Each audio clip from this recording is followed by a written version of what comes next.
तत्तकून।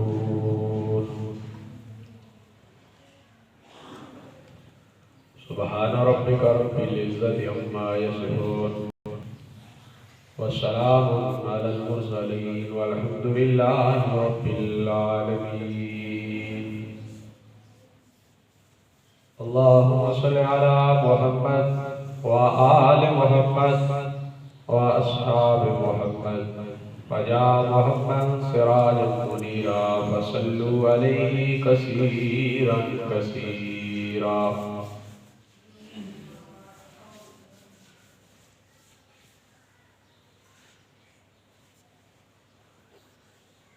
माह शाबान का ये आखिरी जुमा है और अगर अल्लाह ने चाहा तो अगला जुमा जो होगा वो रमज़ानुल मुबारक 1443 हिजरी का होगा। यानी हमारी ज़िंदगी में आने वाला जुमा रमज़ान शरीफ में होगा। अल्लाह हमें नसीब फरमाए। कुरान करीम में अल्लाह तबारक व तआला ने रोज़े का हुक्म फरमाया है। बुनियाद इस्लाम की 5 चीज़ों के ऊपर है। 5 चीज़ों पर इस्लाम की बुनियाद है। सबसे पहले कलमा, ये फर्ज अमल है कि जब तक कोई कलमा नहीं पढ़ता तो तब तक वो मुसलमान नहीं हो सकता, तब तक वो जन्नत का हकदार नहीं हो सकता। ये शर्त अव्वल है कि आप कलमा पढ़ें। जब आप कलमा पढ़ते हैं तो फिर आपके ज़िम्मे नमाज फर्ज हो जाती है। अरकान इस्लाम में ये दूसरा रुकन है नमाज, तो नमाज आप पर फर्ज हो जाती है।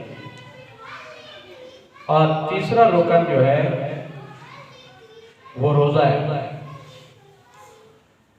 जब आप कलमा पढ़ लिया, नमाज पढ़ ली, तो अब आपके ऊपर रोज़ा अल्लाह ने साल में 1 महीने के रोज़े फर्ज फरमा दिए। फिर इसके साथ चौथी चीज जो है वो ज़कात है। 5वीं चीज बैतुल्लाह शरीफ का हज है। ये बुनियाद है इस्लाम की। इन 5 चीजों के ऊपर इस्लाम की इमारत का है। कलमा आपने पढ़ लिया तो फिर दिन में 5 दफा नमाज पढ़नी, ये फर्ज। किसी हाल में मर्द को नमाज माफ नहीं है, किसी भी हाल में। खड़े होकर नहीं पढ़ सकता, बैठ के पढ़े, बैठ के नहीं पढ़ सकता, लेट के पढ़े, लेट के नहीं पढ़ सकता, इशारे से पढ़े, लेकिन माफ नमाज नहीं है। कोई उज़र ऐसा नहीं है कि जिस उज़र के बदले में आपकी नमाज माफ कर दी जाएगी आपको। फिर साल में 1 महीने के रोजे, या अय्युहल्लज़ीना आमनू कुतिबा अलैकुमुस्सियाम, ऐ ईमान वालों आप पर रोजे फर्ज किए गए। जिस तरह नमाज फर्ज है इस तरह रोजा भी फर्ज है। ये नहीं है कि जिसके जी में आए वो रोजा रख ले, जिसके जी में ना आए वो न रखे। ये फर्ज अमल है, ये तौबा से माफ नहीं होता। ये लाज़िम अमल है कि आपने हर हाल में रोजा रखना है। हाँ, जो शरीय उज़र है वो अलग चीज है कि शरीय वाले से या आपको गुंजाइश दी गई है, लेकिन उसका मतलब ये नहीं है कि रोजा माफ कर दिया गया। अगर कोई शरीय तकाजा है, आप नहीं रख सकते, ऐसी उज़र और बीमारी है, तो वो आर्जी तौर पर आपको उसमें छूट दी गई है। सेहतमंद होने के बाद आप फिर रोजा रखें। रोजे से आपको किसी सूरत भी खिलासी नहीं है कि आपको छोड़ दिया जाए और माफ। हाँ, इस हाल में कि अब मौत के सिवा कोई चारा नहीं है, तो फिर हुक्म है कि इसका फिदिया अदा करो। उस फिदिये से अल्लाह माफ फरमा देगा, लेकिन ऐसे छूट फिर भी। और ये साल में 1 महीना है, पूरे साल में 1 महीना।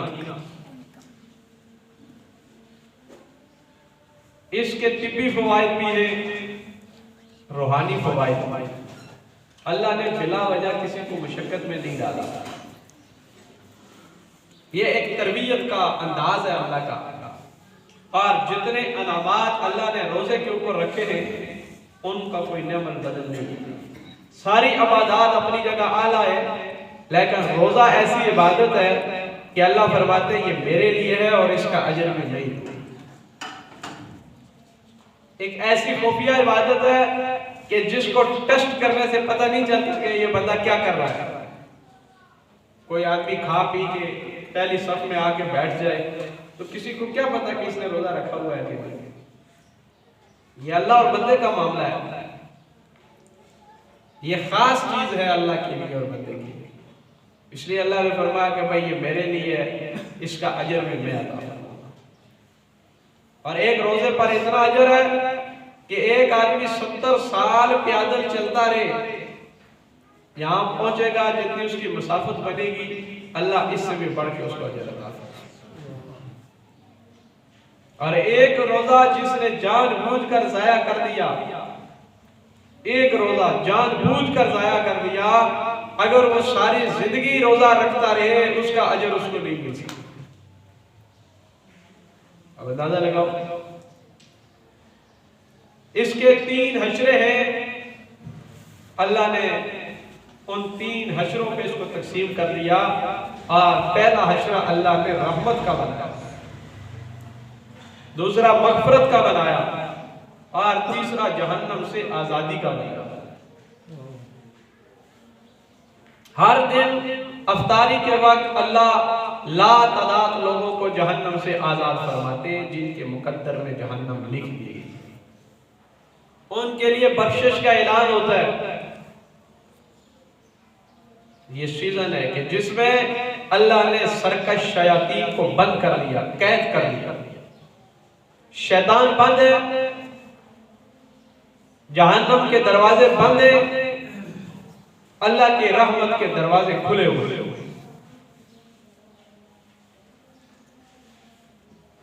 कैसा मौसम है कि आपके दुश्मन को कैद कर दिया गया जो शैतान है। सरकश जिन्नात बंद कर दिए गए, सरकशी करने वाली मखलूक को ताला लगा दिया और अल्लाह ने अपनी रहमत के दरवाजे खोल दिए और करीब आसमान पे आ गया और ये ऐलान कर दिया, है कोई मुझसे मांगने वाला जिसके दामन को मैं भर दूं। मुझसे कोई मेरी रहमत का सवाल करे, मैं उसे अपनी रहमत अदा करूं। मुझसे कोई जन्नत का सवाल करे, मैं उसे जन्नत अदा करूं। मुझसे कोई जहन्नम की पनाह मांगे, मैं उसे जहन्नम से आजाद करूं। कोई है जो मुझसे मांगने वाला? कैसा सीजन है रहमतों का, बरकतों का, खैर का सीजन। अल्लाह ने हर चीज का अजर दुगना कर दिया। आप नफल पढ़ेंगे तो अल्लाह आपको फर्जों का सवाब अता फरमाएगा। अब 2 नफल पढ़ते अल्लाह आपको 2 फर्जों का सवाब अता फरमाता है, और आप फर्ज पढ़ते हैं अल्लाह फर्ज के बदले में 70 फर्जों का सवाब अता फरमाता है। मोमिन के अमल की कीमत बढ़ गई। और दरअसल ये जो महीना है ये रहमत नबवी का अक्स है। सरकार दो आलम सल्लल्लाहु अलैहि वसल्लम की उम्मत को खुसूसी तौर पर ये अता किया गया है कि ताकि इनकी जिंदगियां थोड़ी हैं और इनके अमल थोड़े ना हो दूसरी उम्मतों के मुकाबले में, इनको हम ऐसा महीना अता करते हैं जिसमें इनके अजर को डबल कर देंगे। ये जितना करेंगे हम उसको बढ़ा चढ़ाकर अल्लाह के यहाँ मकबूल बनाएंगे। तो ये सरकार दो आलम सल्लल्लाहु अलैहि वसल्लम की रहमत का अक्स है। पैगंबर रहमतुल लिल आलमीन है और रमजान के हजरे को अल्लाह ने रहमत वाला हजरा बनाया। तो ये सरकार की निस्बत से हमें अता हुआ है। अब उम्मतियों को चाहिए कि वो सरकार दो आलम के बताए हुए आमाल को इस महीने में करें। एक हदीस में अल्लाह के नबी सल्लल्लाहु अलैहि वसल्लम ने इरशाद फरमाया 4 काम करने के लिए कि रमजान में 4 काम करो। सबसे पहला काम, आप कलमा शरीफ को कसरत से पढ़ो, ला इलाहा इल्लल्लाह मुहम्मदुर रसूलुल्लाह।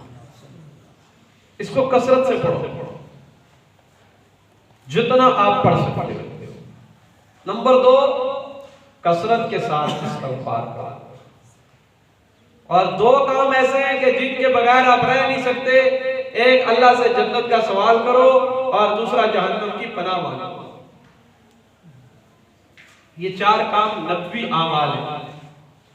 हज़रत सुलेमान फारसी रज़ी अल्लाह ताला की एक तवील हदीस है जिसके अंदर उन्होंने ये इरशाद फरमाया कि आप 4 काम करो रमज़ान, कलमा कसरत से पढ़ो। ये जो कलमा है ना, ला इलाहा इल्लल्लाह मुहम्मदुर रसूलुल्लाह,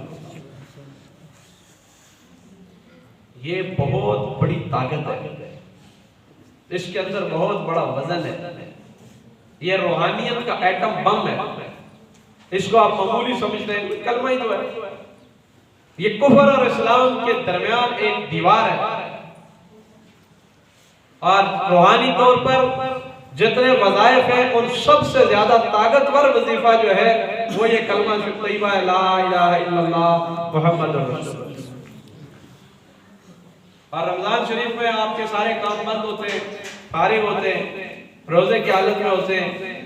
तो अब चूंकि रोजे की हालत में होने की वजह से इंसान के अंदर का ईमान बढ़ जाता है, ईमानी कुव्वत बढ़ जाती है, शैतानी कुव्वतें कम हो जाती हैं, रहमानी ताकतें बढ़ जाती हैं। रोजा एक खुद रूहानी ताकत है, एंटीबायोटिक है रूहानी तौर पर, कि इंसान के ईमान को बढ़ा देती है, ईमान को मजबूत कर देती है, ईमान को ताकतवर कर देती है।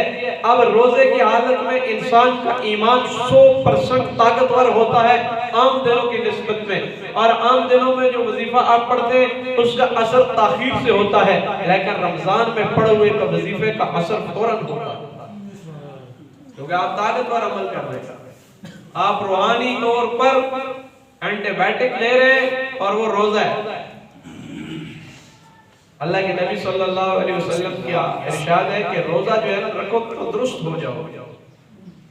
हम डरते हैं बीमार है, रोजा कैसे रखेंगे, और सरकार ने फरमाया रोजा रखो तंदुरुस्त हो जाओ।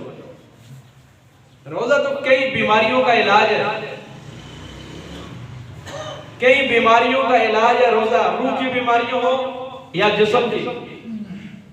इसलिए अल्लाह के नबी सल्लल्लाहु अलैहि वसल्लम ने फरमाया कि आप हर चांद के 3 रोजे, चांद के एतबार से 14, 13, 14, 15 का रोजा रखें।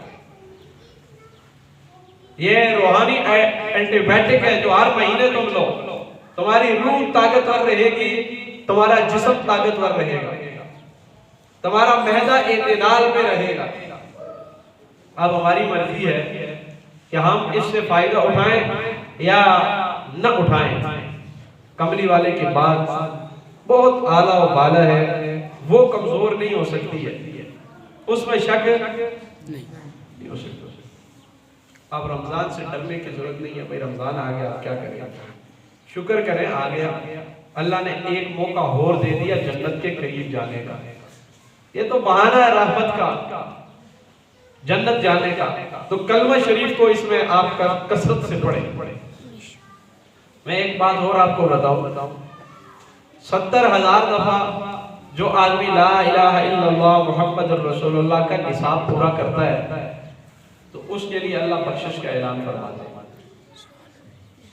शेख हदीस मौलाना ज़करिया रहमतुल्लाह ने फज़ाइल आमाल में एक हदीस नकल फरमाई है इस हवाले से, और एक वाक़या बयान फरमाया एक अल्लाह वाले का कि वो फरमाते हैं कि मेरे मोहल्ले में एक लड़का साहिब कशफ था। साहिब कशफ ये है कि अल्लाह उस पर गैब की बातों को इंकिशाफ कर देते हैं। अल्लाह जब चाहते हैं तो उसके दिल पर कोई ऐसी बात इल्का कर देते हैं जो आम लोगों को पता नहीं चलता। तो उसका जाती कमाल नहीं होता, ये किसका कमाल होता है? अल्लाह का, कि अल्लाह किसी अपने महबूब बंदे को ऐसी बात बता दे कि जो हालात के एतबार से लोगों को खबर ना हो और अल्लाह उसके दिल में वो बात पैदा फरमा। फरमाया एक लड़का था जो साहिब कशिफ था, जिस पर अल्लाह की तरफ से कशिफ हो जाता था और हालात मुनकिशिफ हो जाते थे। अचानक कोई ऐसी उसकी कैफियत बनती थी, तो वो मजलिस में बैठा होता, उसने जोर से चीख मारी और कहने लगा कि मैं देख रहा हूं कि मेरी मां जहन्नम की आग में जल रही है, मैं ये देख रहा हूं कि कब्र उसकी जहन्नम से भर दी गई है, आग में जल रही है। तो ये साहब फरमाते हैं कि मैंने 70,000 दफा कलमा पढ़ रखा था, मैंने दिल ही दिल में कहा कि या अल्लाह, ये कलमा जो मैंने पढ़ा है ये निसाब में इसकी वालदा की बख्शिश करता हूँ, इसकी वजह से इसको जन्नत अता मिल कर दिया दिल ही दिल में। थोड़ी देर के बाद वो नौजवान मुस्कुरा कर कहने लगा, अल्हम्दुलिल्लाह, अल्लाह ने मेरी माँ की कब्र को जहन्नम की वादी से आजाद कर दिया और उससे जहन्नम का अजाब उठा लिया। फरमाया एक तो इससे ये हुआ कि मुझे इस हदीस पर यकीन बढ़ गया कि वाकई ये हदीस सच्ची है कि जो आदमी 70,000 दफा कलमा शरीफ पढ़ेगा अल्लाह उसकी बख्शिश फरमाएगा। दूसरा, उस लड़के के साहिब कश्फ होने का यकीन। तो अब हमारे पास मौका है, आप दिनों में मसरूफियत की वजह से अमाल नहीं कर पाते, तो रमजान शरीफ अबादत का महीना, रूहानी ताकत का महीना है, तो काउंटर वाली तस्बीह आपके पास हो, आप खूब कलमा पढ़ें, 70,000 का निसाब अपने लिए पूरा करें, तो मरने के बाद आपके लिए रस्मी खत्म पड़े जाएंगे। आप जब मर जाएंगे ना, तो मरने के बाद आपके लिए रस्मी दुआएं होंगी। मरने के बाद चावल पकाकर खिलाकर लोगों को खुश किया जाएगा, सिर्फ दिखलावे के लिए कि फला के बेटे ने इतनी जगह पकाई, और वो अमल भी सिर्फ 40 दिन तक चलेगा रस्म रवाज की सूरत में। उसके बाद आपके लिए कोई दुआ नहीं करेगा, क्योंकि आपने दुआ वाली औलाद बनाई नहीं है, क्योंकि आपने अपनी औलाद को दुनिया वाला बनाया है और उनके पास इतना वक्त नहीं है कि वो आपके लिए दुआ करेंगे। उन्हें दुकान से फुर्सत नहीं होगी, उन्हें मकान से फुर्सत नहीं होगी, मरने वाले को वो याद नहीं रखेंगे। ये बात आप कान खोल के सुन लें कि अमल वही होगा जो आज आप करके जा रहे हैं। ये आपकी गलती है कि आपने अपनी औलाद को दीनी तरबियत में नहीं डाला, वरना नेक औलाद सदका जारिया है, नेक औलाद जरिया बख्शिश है। वो कुछ भी ना करे, उसके नेक होना ही तुम्हारे लिए बख्शिश का जरिया है। कोई अमल ना करे, कोई दुआ ना करे, बगैर दुआ के नेक औलाद जन्नत का जरिया है। वजह उसकी ये है कि आपने उसकी तरबियत ही ऐसी की है कि हर अमल में आप हिस्सादार हैं। एक बंदा दरख्त लगाता है ना शहर में, उसको पानी देता रहता है, पानी देता रहता है, और जब दरख्त तैयार हो जाता है तो वो हर तरह से फायदेमंद होता है। उसका साया भी फायदेमंद होता है, उसके पत्ते भी फायदेमंद होते हैं, उसकी छांव भी फायदेमंद होती है, उसका हुस्न भी फायदेमंद होता है कि ये फायदे की चीज है, ये अच्छी चीज आपने लगाई है। अब उस अच्छी चीज से आपको हर हाल में फायदा होगा, अतः कि वो खुश हो जाएगा तो उसकी लकड़ी भी फायदेमंद होगी बेमकसद। ऐसा है कि नहीं? और अगर आपने कांटे पाले, आपने शहर में कांटे लगाए, तो उन कांटों का हर कदम पे आपको नुकसान है, वो दिन रात आपको नुकसान और तकलीफ देंगे, उन कांटों से आपको खुशी नहीं हो सकती। तो नेक औलाद उस सायादार दरख्त की तरह है जिसका रहना ही तुम्हारे लिए फायदा है, वो कुछ करे न करे वो हर हाल में फायदा है। और बुरी औलाद जिसकी तरबियत बेदीनी पे हुई है वो कांटों की तरह है, उसका हर लम्हा तुम्हारे लिए कांटा है, चाहे तुम उसको देखो या ना देखो वो कांटा ही कांटा है। ये हमारे सामने है। तो अब खुली आंखों में ये जो हमारे नौजवान हैं जिनको भी अल्लाह औलाद दे रहा है, ये अपनी औलाद की तरबियत दीन के मुताबिक करें। खुद अपने आप को दीनी बनाएंगे तो औलाद भी दीनी होगी, खुद अमल में लगेंगे तो औलाद भी अमल में लगेगी। जैसे करोगे वैसा भरोगे। ये जो तितर होता है ना, ये आवाज लगाता है कमा तो दीनू कमा तो दान। दो तरह के तितर है, एक काला तितर होता है, वो कहता है सुबहान सुबहान तेरी कुदरत, वो जंगलों में आवाज लगाता है सुबहान तेरी कुदरत। और दूसरा ये घरेलू तितर जो होता है, ये कहता है कमा तो दीनू कमा तो दान। जैसे तुम करोगे वैसे तुम भरोगे, जैसे तुम करोगे वैसे तुम भरोगे। ये ज़बान अल्लाह ने इसे दी भाई, जैसे तुम करोगे वैसे तुम भरोगे। अल्लाह ने जानवरों की बोलियों में भी हिकमत रखी है हमारे समझने के लिए कि जिस तरह तुम करोगे वैसे भरोगे। जो तुम बोगे वही काटोगे। ये नहीं है गंदम लगाओगे तो मक्की काटोगे, ऐसा नहीं होता। तो अभी हमारे पास वक्त है, रमजान शरीफ के आमाल में कलमा तैयबा 70,000 का निसाब अपने लिए पूरा करें, अपने वालिदैन के लिए पूरा करें। यह रस्मी काम जो है इनसे अपने आप को बचाएं, अमली काम पे आए। और अमली काम यही है कि खुफिया आमाल के जरिए अपने मरहूमीन वालिदैन को जन्नत पहुंचाना, उनके लिए तोहफा भेजना। तो रमजान शरीफ में अपने वालिद के लिए, अपनी वालिदा के लिए 70,000 दफा कलमा शरीफ पढ़े। जिनके दुनिया से चले गए ना, तो तोहफा भेजे ना। ईद का तोहफा क्या होगा वालिदैन के लिए? 70,000 दफा कलमा। और ये चंद मिल का भी कर सकते हैं घर में बैठकर कि भाई 10,000 तूने पढ़ना है, 10 तूने पढ़ना है, 20 तूने पढ़ना है, कि हमारे वालिद साहब दुनिया से चले गए, हम ये तोहफा कब्र में उन्हें भिजवाना चाहते हैं। खुफिया तौर पर ये घर के अंदर ये तोहफा उन्हें पहुंचेगा और अल्लाह उनकी बख्शिश का ऐलान फरमाएगा। ये अमल करेंगे इंशाअल्लाह। और फिर एक अपने लिए करके रख लें कि या अल्लाह हम बड़े कमजोर हैं, हमने तेरे नबी की ये हदीस सुनी है, जो 70,000 दफा कलमा पढ़े अल्लाह उसे माफ कर देता है। या अल्लाह हमें तेरी रहमत पर यकीन है, हम तेरी रहमत के तलबगार हैं, तेरे जबर और कार का मुकाबला नहीं कर सकते।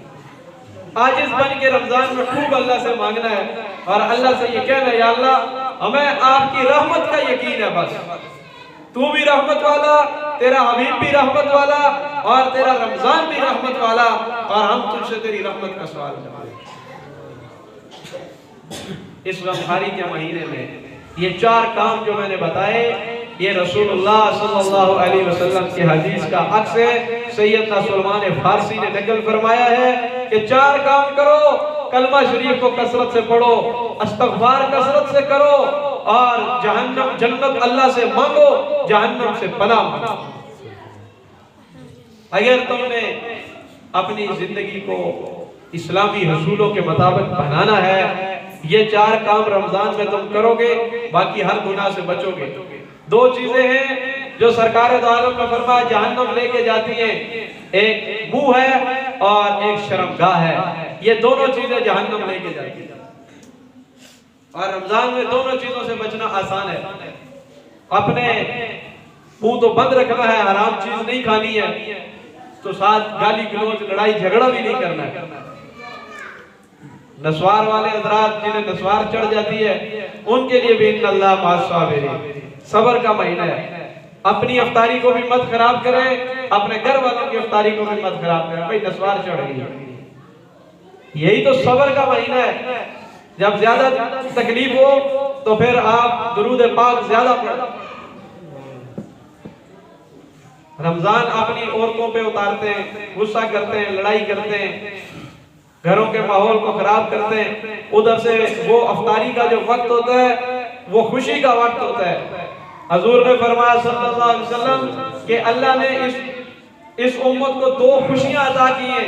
एक खुशी अफ्तारी के वक्त है रोजेदार के लिए, और एक क़यामत के दिन जब अल्लाह उसे जन्नत अता फरमाए। सुभान अल्लाह। अब अफ्तारी का वक्त रहमत का वक्त है, इस वक्त दुआएं कबूल होती है। और जब दुआएं कबूल होने का वक्त हो, अगर उस वक्त दस्तरखान पे लड़ाई हो, तो फिर अल्लाह की रहमत नहीं, अल्लाह का अजाब आएगा। बर्दाश्त का महीना है, सब्र का महीना है, गमखारी का महीना है। मर्दों को, औरतों को एक दूसरे के साथ कंप्रोमाइज करनी है कि हमने इसमें अल्लाह से मांगना है, खाने पीने पे नहीं लड़ना किसी बात पे झगड़ा नहीं करना। झगड़ों के लिए हमारे पास पूरा साल पड़ा होता है। रमजान की इफ्तारी को लड़ाई झगड़े में मत बदले, बल्कि ये रहमत की वजह और रहमत की जगह है, रहमत का वक्त है। अल्लाह आसमान दुनिया पे आ गया है, हर मांगने वाले की पुकार को सुन रहा है, हर देने वाले को दे रहा है और हर मांगने वाले का दामन भर रहा है। और ये इफ्तारी का वक्त इतना आला है कि इस वक्त की हुई दुआ को अल्लाह रद्द नहीं करता। सहरी का वक्त इतना आला है, इस वक्त मांगी हुई दुआ को अल्लाह रद्द नहीं करता। रमजान अल्लाह ने अपने गुस्से के दर बंद किए, मैं और आप भी अपने गुस्से के दर बंद कर दें, मैं और आप भी लड़ाई के दरवाजे बंद कर दें, मैं और आप भी अल्लाह की तरह रहमत का वसी दामन फैलाएं, माफ करना सीखें कि रमजान में हम अपने जबान से, अपने हाथ से, अपने अमल से किसी भाई को तकलीफ नहीं देंगे, किसी घर वाले को तकलीफ नहीं देंगे, अपनी बीवियों को तकलीफ नहीं देंगे, अपने बच्चों को तकलीफ नहीं देंगे। रमजान रिज़्क़ का महीना है, दर्द का महीना है, गमखारी का महीना है, ताबेदारी का महीना है, अल्लाह को मनाने का महीना है। हम इस महीने में एक एक लम्हा अपने अल्लाह के साथ इबादत में गुजारेंगे। हम पांचों नमाजों की पाबंदी करेंगे, हम सहरी और इफ्तारी में दुआएं मांगकर अल्लाह को राजी करेंगे, खुद भी अमन से रहेंगे और अल्लाह के महलूक को भी अमन से रखेंगे। क्या ख्याल है? कोशिश करेंगे इंशाअल्लाह। तहज्जुद आसान हो जाएगी, नमाजें आसान हो जाएंगी, हमारे लिए तरावी आसान हो जाएगी, तो कोई अमल हमसे छूटने ना पाए। नमाज, तहज्जुद, तलावत कुरान पाक और नमाज तरावी। तरावी गैर फर्ज है, फर्ज नहीं है, लेकिन अंदाजा लगाओ कि 20 रकत में एक आदमी पढ़ता है ना अलीफ, 10 नेकियां मिलती है, और रमजान में 70 से इसको जरूर दो, 70 गुना अल्लाह ने बढ़ा दिया ना। आम रूटीन में तो 10 नेकियां हैं, रमजान में 70 नेकियां हैं। और फिर इसको जरूर दो कि कुरान की इतनी आयतें, इतना सुनना, बार बार सुनना, तो इसका